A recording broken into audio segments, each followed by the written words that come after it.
Olá, hoje é terça-feira, dia 21 de maio, está começando agora mais uma edição do programa Conecta, que sempre traz tudo o que é destaque aqui no Parlamento de Santa Catarina. Eu sou Deluana Bus, jornalista da TV, da Assembleia Legislativa. Aqui comigo está meu colega Rony Ramos, também jornalista aqui do Parlamento Catarinense. Boa tarde, Rony. Olá, Deluana. Olá, você que nos acompanha. Lembrando que também estamos ao vivo em sinal aberto da TVA aqui na região da Grande Florianópolis, também na região de Blumenau e ainda o nosso streaming no YouTube, o Assembleia SC. Isso, e lembrando também que o programa Conecta é transmitido pela rádio da UDESC, que é a Universidade do Estado de Santa Catarina, nas cidades de Florianópolis, Lages e Joinville. E hoje de manhã, aqui no Parlamento, tivemos reunião da Comissão de Constituição e Justiça com a análise e a aprovação de alguns projetos, inclusive uma proposta de emenda à Constituição que pretende alterar, ampliar a destinação de recursos para a Defesa Civil aqui em Santa Catarina, uma área muito importante nesses tempos, né, Rony? Importante, e essa destinação seria na forma de duodécimo.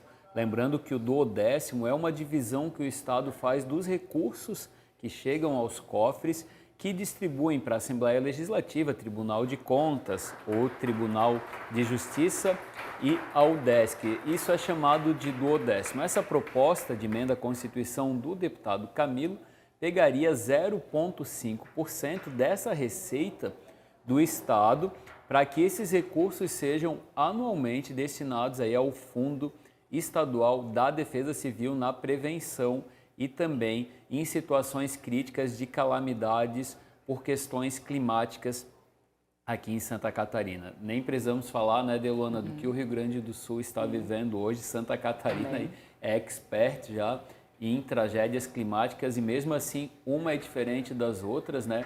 E a Defesa Civil é um órgão estadual que cada vez mais ganha relevância. A Assembleia Legislativa, preocupada com essa situação, agora analisa essa PEC, que depois da CCJ foi analisado o mérito dela, inclusive foi aprovada a admissibilidade lá na reunião, na sessão da Assembleia Itinerante em Blumenau, também para marcar, já que Blumenau é uma das cidades mais atingidas. Depois da CCJ, ela segue para finanças. A gente acompanhou essa votação, essa análise realizada na manhã de hoje na CCJ. Conversamos com o deputado Camilo Martins, do Podemos, que foi o autor dessa proposta de emenda à Constituição. E ele falou um pouco mais sobre essa iniciativa, então, que pretende garantir uma ampliação dos recursos para a Defesa Civil aqui de Santa Catarina. Acompanhe. Nada mais é que aumentar o recurso para a Defesa Civil. Hoje o Estado de Santa Catarina dispõe no orçamento 0,27% para a Defesa Civil do Estado, algo em torno de 120 milhões de reais todo ano. A PEC é para passar para 0,5%, ou seja, nós vamos quase que dobrar o valor para 240 milhões, mas qual é a vantagem e a diferença desse projeto? É que seja a título de duodécimo e esse dinheiro, se não for gastado, ele fique nessa conta da Defesa Civil. E ainda hoje pela manhã, durante essa mesma reunião da Comissão de Constituição e Justiça, os deputados também aprovaram um projeto de lei de autoria do deputado Altair Silva, do Partido Progressista, que busca, então, ampliar daí recursos para os municípios, né, uma parcela maior do ICMS para os municípios que investem em ações voltadas à proteção do meio ambiente, para evitar desmatamentos e ações semelhantes. É o chamado ICMS ecológico, é uma modernização aí na legislação fiscal do Estado, que destinaria, né, começaria com 1%, chegaria até 3% do valor arrecadado, seria distribuído aí para municípios que têm ações de conscientização ambiental, também de educação e ações na prática de reflorestamento. Mais uma vez a gente toca nessa questão da tragédia do Rio Grande do Sul, em que todas essas áreas urbanas que acabam sendo afetadas por água dos rios, isso tudo tem a ver lá atrás, né, com questões de urbanização, até de desenvolvimento das cidades que esquecem o lado ambiental. E agora o deputado Altair Silva, que é autor desse projeto de lei, que inclusive a gente teve diligências nele, a diligência é quando os deputados buscam informações em outros órgãos estaduais competentes para ver se realmente essa proposta caberia aqui para o nosso estado de Santa Catarina. As respostas foram positivas e por isso que ele avança aqui na Assembleia Legislativa. Isso, Rony. Então, proposta do deputado Altair Silva, do Partido Progressista, e o relator dessa matéria na Comissão de Constituição e Justiça foi o deputado Napoleão Bernardes, do PSD, que conversou com a nossa equipe sobre essa proposta. Acompanhe. todo mundo tem acompanhado o que o Brasil e o mundo têm enfrentado em termos de mudança no clima.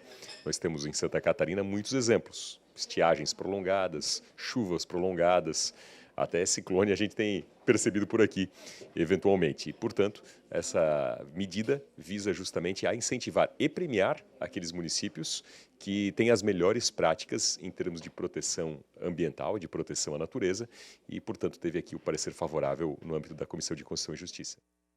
E na tarde de ontem, final da tarde, início da noite de ontem, a Assembleia Legislativa, através da Comissão de Turismo e Meio Ambiente, realizou uma audiência pública sobre os caminhos do Peabiru, caminho que remete aos povos indígenas ancestrais e que atravessava todo o continente americano, na reunião. Isso, aqui no nosso litoral catarinense, também pelo interior do estado, eu e a Delona, a gente acompanhou a cobertura dessa audiência pública que contou também com representantes desses povos originários que hoje ainda habitam o nosso litoral, e o debate foi aí sobre essa questão por onde passam esses caminhos, já que a gente tem uma lei aprovada e já sancionada aqui pelo governador do estado. Essa lei passou aqui pela Assembleia Legislativa, criando uma rota turística com vários municípios, que inclui o litoral e também Planalto Norte aqui de Santa Catarina. E essa audiência pública, provocada pelo deputado Marquito, que é presidente da Comissão de Turismo e Meio Ambiente da Casa, quis dar um pouco mais de luz sobre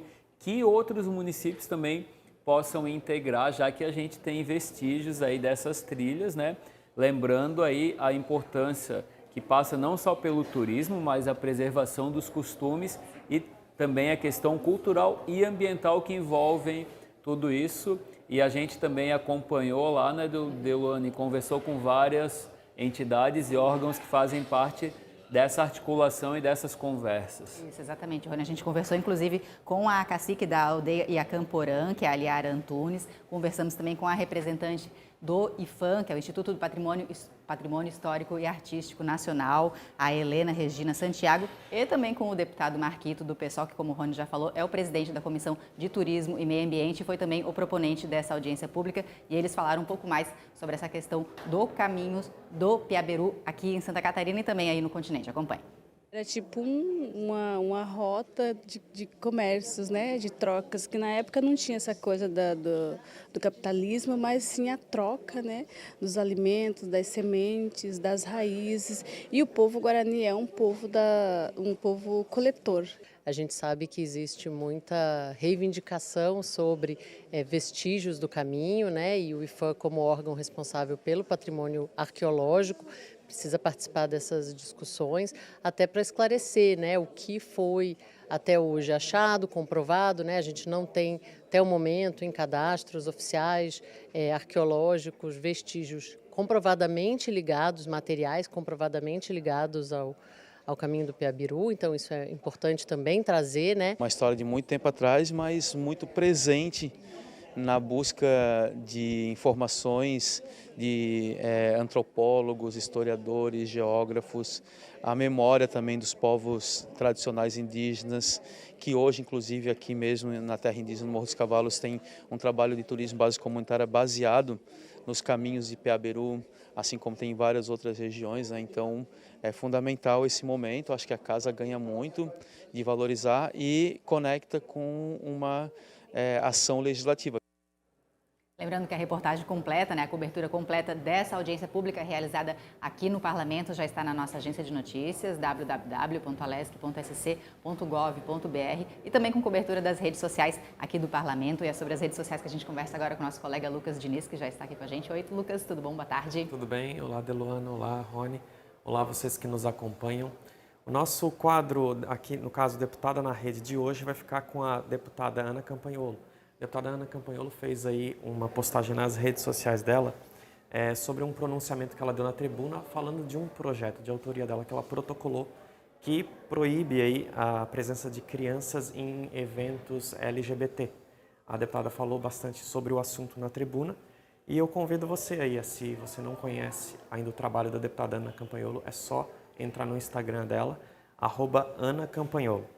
Já o nosso destaque vai ficar aí para o avatar do presidente da Alesc, né, que apresentou aí os 190 anos da Assembleia Legislativa. Então ele fala de toda a história, da história desses 190 anos, né, do aniversário que a Alesc fez de 190 anos, e também fala sobre a evolução até chegar aí na era digital, na era da inteligência artificial, a ponto de a gente ter aí um Nadal virtual, o Mauro de Nadal aí apresentando o quadro. Se você quiser conferir aí, eu convido você a entrar nas nossas redes sociais, @AssembleiaSC. Ok, Lucas, muito obrigada então pelas informações aí do presidente virtual Nadal. Muito obrigada, então. Nadal virtual, a gente até criou uma hashtag Nadal virtual, porque é bem interessante você ver o avatar do presidente, né, Lucas?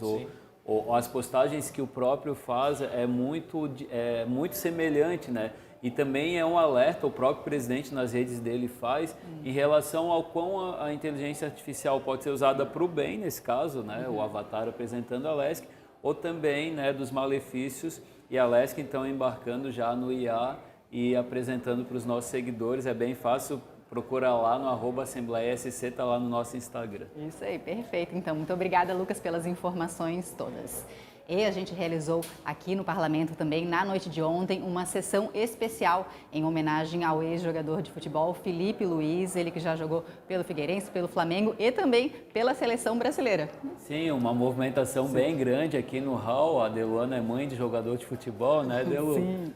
O Gabo deve ter sido também fã aí Com certeza. do atleta aqui. Parou a Alesc ontem à noite, uma sessão de homenagem, né? A gente volta e meia fala aqui no Conecta de personalidades catarinenses, e o Filipe Luiz é um ex-atleta de futebol. Hoje ele é técnico da seleção sub-20 de futebol e foi prestigiado ontem aqui, né? A gente teve no hall uma série de exposição das camisas que o atleta já usou, com troféus também aqui no plenário.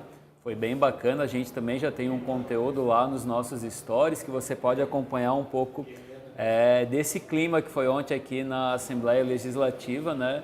Bem tietado o jogador de futebol.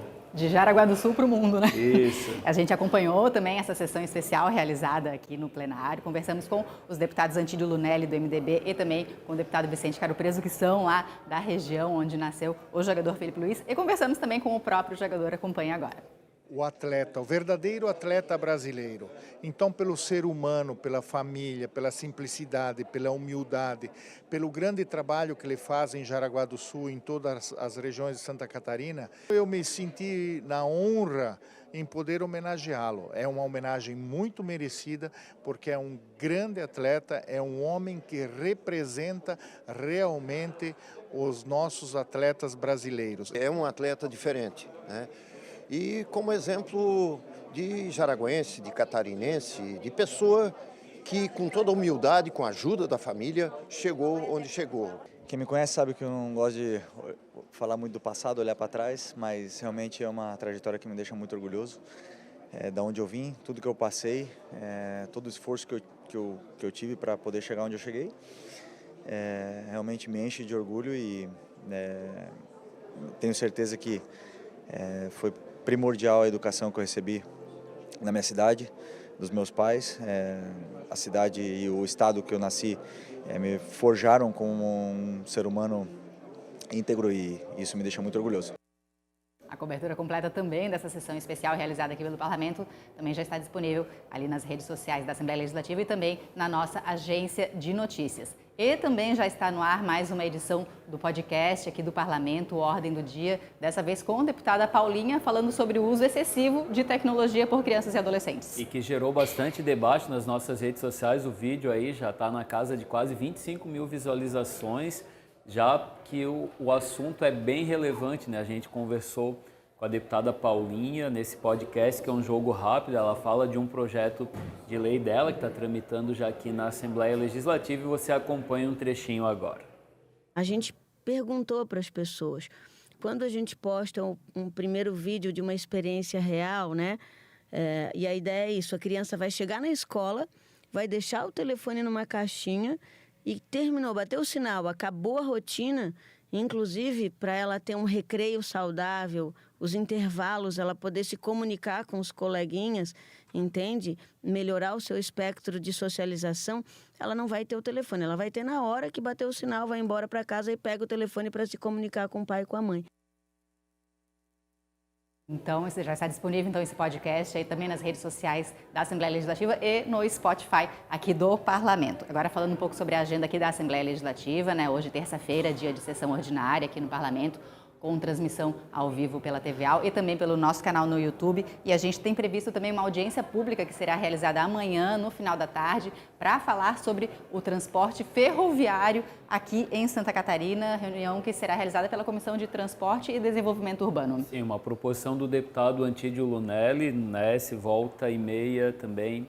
Esse assunto das ferrovias no estado são acompanhados pela Comissão de Transporte e Desenvolvimento Urbano e, mais uma vez, esses entes são chamados aqui para a Assembleia Legislativa para esse debate. Aliás, Deluana, a gente está cheio de audiências públicas essa semana, já tivemos uma ontem, essa de quarta. Na quinta a gente tem também uma sobre a questão do Plano Nacional de Educação, que é uma proposição da Comissão de Educação, e encerra na sexta-feira um debate em Abelardo Luz sobre o trânsito de máquinas agrícolas nas rodovias estaduais e federais. É uma série de audiências públicas da Comissão de Agricultura, uma proposição do deputado Oscar Gutz, que está levando esse debate pelo interior do estado, e você pode acompanhar tudo presencialmente ou virtualmente pelo nosso canal no YouTube. Lembrando, Delu, que a gente tem ali o chat aberto durante a audiência pública, e é bem legal que várias pessoas vão se manifestando enquanto o debate está acontecendo. É uma forma aí de participação popular também.